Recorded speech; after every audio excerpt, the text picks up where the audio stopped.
Atlanta, a city pulsing with life. Music spilled from clubs. Laughter echoed through the streets. But tonight, the air crackled with tension. Red and blue lights sliced through the darkness. Sirens wailing. This was not a night for celebration. This was a night for fear. A black man, tall and imposing, stood illuminated by the flashing lights. His face, etched with worry, held a defiant glint. His name was David, and he was surrounded. Police officers, faces grim, closed in, their hands hovering near their holsters. Hands where I can see them. The other officers fanned out, their movements practiced, wary. The city held its breath. David raised his hands slowly, his eyes darting between the stern faces. Fear coiled in his gut, a familiar serpent in these situations. Tonight, it was intertwined with a simmering rage. This was not his first encounter with the law, not by a long shot. David was no stranger to the stares, the whispers, the silent judgments that seemed to follow him wherever he went. The assumptions that clung to him like a second skin were a constant reminder of the world's prejudices. His skin, a rich tapestry of melanin, was often perceived as a threat, his presence a challenge. Tonight was no different.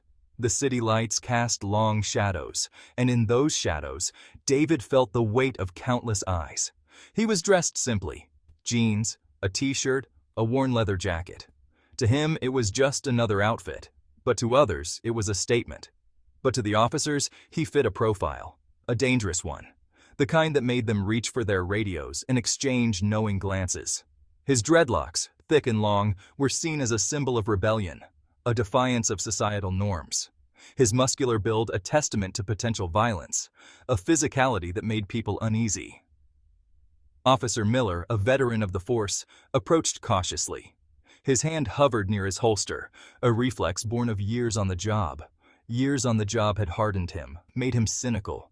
He'd seen too much, trusted too little. He'd seen it all, or so he thought.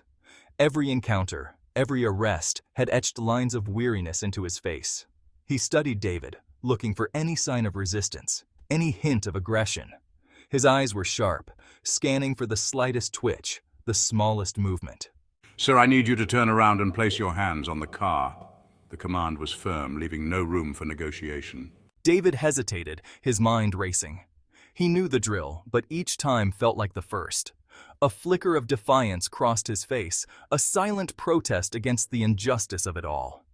The serpent of fear tightened its grip, coiling around his chest, making it hard to breathe. He could feel the weight of history pressing down on him, the echoes of countless others who had stood in his place. The interrogation room was cold, sterile, a place designed to break down even the toughest of suspects. The fluorescent lights buzzed overhead, casting harsh shadows on the faces of the two men locked in a silent battle of wills. The atmosphere was tense, almost suffocating, as if the very air was charged with the weight of unspoken words. David sat across from Detective Jones, a seasoned officer with a reputation for being tough but fair. Jones had cracked tougher nuts than David, but he knew this one wouldn't be easy. We have you on camera, David. Matching the description of a suspect in a robbery at a jewelry store downtown. Care to explain? The evidence is pretty damning. David met his gaze, his expression unreadable. He knew the stakes, knew that one wrong move could seal his fate. I haven't robbed anyone. You're making a mistake. He stated, his voice firm, resolute. There was a hint of defiance in his tone, a challenge to the detective's authority. He knew the drill, knew that anything he said could and would be used against him. Silence was his best defense, but he also knew that silence could be damning. Jones leaned forward, placing a photograph on the table with deliberate care. It showed a man, his face obscured by a hoodie, fleeing a store. The image was a puzzle piece, one that Jones hoped would fit perfectly into the larger picture of the case. The man was roughly the same build as David, but the image was grainy, inconclusive. It was enough to raise suspicion, but not enough to convict.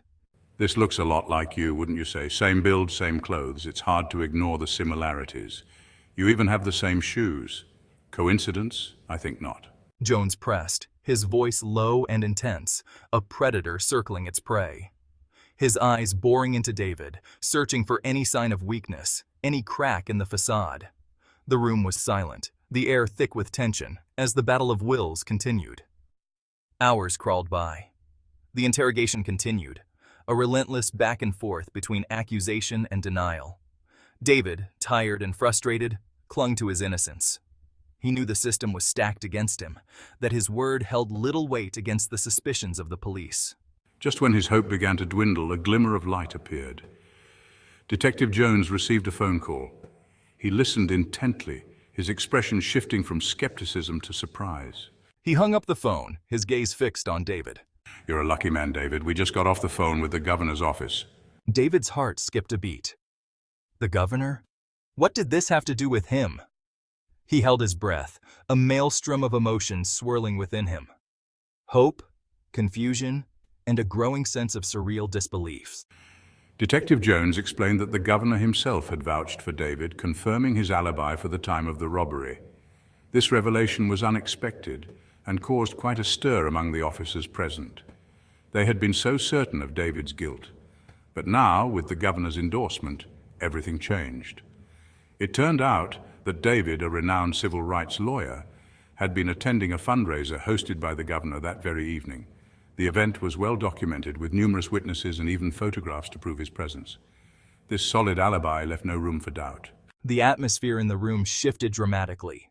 What had been a tense and accusatory environment suddenly became one of confusion and reconsideration.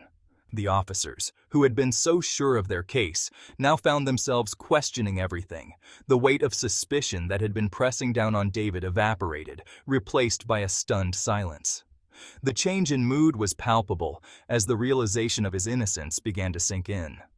People who had been quick to judge now felt a pang of guilt. The officers, their faces etched with a mixture of embarrassment and disbelief, began to process this unexpected turn of events. They had been so focused on their assumptions that they had overlooked crucial evidence. Now, they had to come to terms with their mistake. David, though relieved, felt a surge of anger. He had been put through an ordeal based on nothing more than prejudice and assumption. The fact that it took the governor's word to clear his name was a bitter pill to swallow. The fact that the governor's word was enough to clear his name, while his own truth had been met with skepticism, highlighted the deep-seated inequalities that plagued the justice system. It was a stark reminder of the power dynamics at play. He realized that his experience was not unique. This was a systemic issue, one that affected countless individuals who didn't have the privilege of a powerful ally to vouch for them. Countless black men and women face similar situations every day, their lives upended by accusations, their voices silenced by prejudice. David's case was just one of many, a symptom of a much larger problem that needed to be addressed. News of David's arrest and subsequent release spread like wildfire through Atlanta. The city, already grappling with racial tensions, found itself further divided. Protests erupted, demanding justice and accountability for the wrongful arrest. The police department faced intense scrutiny, their actions called into question. Officer Miller and Detective Jones found themselves at the center of the storm, their careers hanging in the balance. David, thrust into the spotlight, used his platform to speak out against racial profiling and police brutality. He became a reluctant symbol of a broken system, his story a stark reminder of the deep-seated biases that permeated society. The city of Atlanta, once a beacon of hope and progress, was forced to confront its own demons. The road to healing and reconciliation would be long and arduous, but David's case served as a catalyst for change, igniting a conversation that could no longer be ignored. In the aftermath of David's ordeal, one question lingered. What if he hadn't been a prominent lawyer? What if he had been just another black man, his voice lost in the cacophony of injustice? The answer was a painful truth that America had long struggled to confront. The justice system, while claiming to be blind, often saw color, and with it, assigned guilt. David's story served as a stark reminder that the fight for equality was far from over. It was a call to action, a plea for empathy and understanding, a demand for a justice system that truly lived up to its name, for all.